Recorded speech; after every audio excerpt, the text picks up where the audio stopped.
كتبدا القصة بواحد الدري سميتو ليون كتفيق وجده باش يمشي للمدرسة، ومن الشكل ديال البيضة نعرفو أن ليون كتعجبو المصارعة الحرة وكيحلم يكون مصارع مشهور إذا كبر. كيقاد ليون الحوايج ديالو ويقصد المدرسة، وفي الطريق كيدوز على صحابو في المدرسة كيجيو شي خوتنا باش يضربو ويتعداو عليه، حيت لقاوه ضعيف، لقاوه خشبة، تعداو عليه وضربوه وجات السيدة وصيفطو هادو من الإدارة. وفي الاستراحة مشى ليون والأصدقاء ديالو يتغداو، كيبان على ليون بلي كتعجبو واحد الدرية ولكن ما عندوش الجرأة يقولها ليها، خاف وخواف كلشي داكشي مجموع فيه. خونا ما قدرش يتكلم معاها. سالات الحصة بغا ليون يمشي للدار، قصد البيكالا ديالو وهرب الدار، ما تلفتش موراك خوتنا ما تزقلوش معاك. وشاف لين واحد الدار وقصدها ودخل واحد البيت، ومن الاتات ديال البيت غنعرفوا انه ديال شي مصارع قديم. خونا ليون قصد واحد الماريو لقى فيه واحد الصندوق فيه واحد القناع، يلا بغا يلبس القناع، لقى عليه صاحب الدار وقال له اش كدير هنا. عاود لها ليون على الدراري اللي تابعينه بغاو يضربوه، قال لها راه نشوف داك القناع اللي مخبي مورا ظهرك. شام فيه ديك الريحه ورجعوا ليه قال ليه يمكن لك تاخذه. رجع ليون للدار ولقى جداه كتفرج في المصارعه الحره، جلسوا كيتفرجوا وطلع ليهم الاعلان ديال المسابقه اللي غتقام في المدينه ديالهم. تحمسوا ديال بصح. طلع خونا ليون البيت باش يحفظ وسمع جداه وبا كيدويو على واحد الكريدي خادو من البنك اللي قيمه ديالو 20,000 دولار، وباقي ما رجعش ديك الكريدي. خونا ليون بقى فيه الحال ولكن ما عنده ما يدير.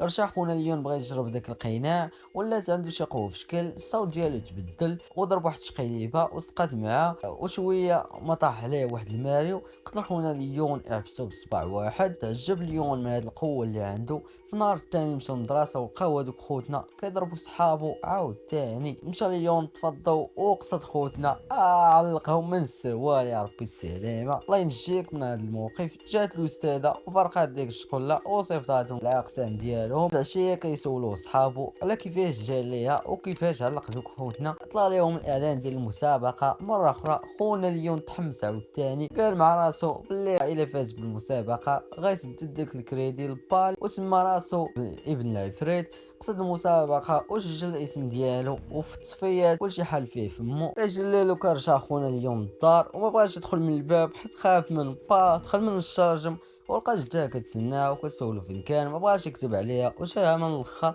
وصراحة بالقناع والمسابقة اللي شارك فيها ثاني هو مع الأصدقاء ديالو في المدرسة كيشجعوه باش يمشي يهضر مع هذيك البنت اللي هو كيبغيها وبغى يتصاحب معاها. خونا ضرب داك القناع ومشى هو معاها وداروا باش يدرسوا في الدار ديالو. مشى خونا ليون وقصد المسابقة في أول جولة ليه ضد واحد راعي البقر، كيجدو كيضرب به الأرض. وفي الآخر خونا ليون جدو عليه بواحد المقصية وكود ونعسو. ورجع خونا ليون للدار وجات عنده ديك الدريه. وخونا ليون تفتاف وما قدرش يدوي معاه بلا ماسك. صافي سالات على خير. وقصد خونا ليون مسابقه عاوتاني، خرج عليه بليون بواحد الراس ونعس وجا وفاز في الجوله الثانيه. قصد خونا ليون الاصدقاء دخل عليهم واحد الشفار بغا يبراك داك المطعم، وخلى اليوم ضرب القناع شان الشفار ومرمدو ديال بصح ولاحو من المطعم وكلشي كيصفق عليه. وجات الصحافه وصورات معاه في المدرسه، كلشي ولا كيحترمو. ومشاو للدار هو وهذيك تختنا وكيتدربوا على الرقص على قبل المسابقه. وملي سالاو قصد المسابقه ديال المصارعه الحره دخل صاحبو. جا داك المدرب والمصارع ديالو اللي ما بغاش يفوز ليون هو ليون واحد السائل اللي غيزلقو ويعذبو في النزال. دخل خونا ليون اول ما دخل الحلبه زلق وكيجدو داك خونا وكيضرب به الجمهور وضرب به الحلبه. خونا ليون عاقب القلب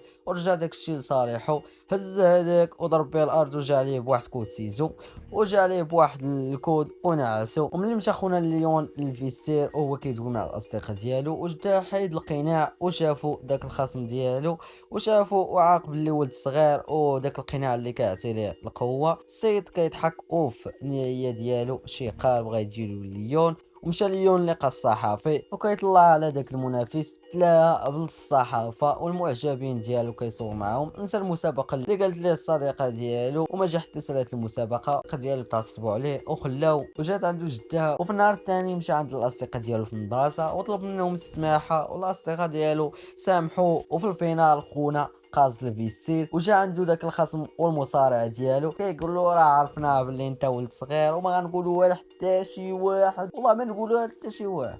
خونا ليون دق فيهم، وخونا كيلاعب فيه وهز المصارع القناع وبدلوا ليه بواحد القناع مزيف.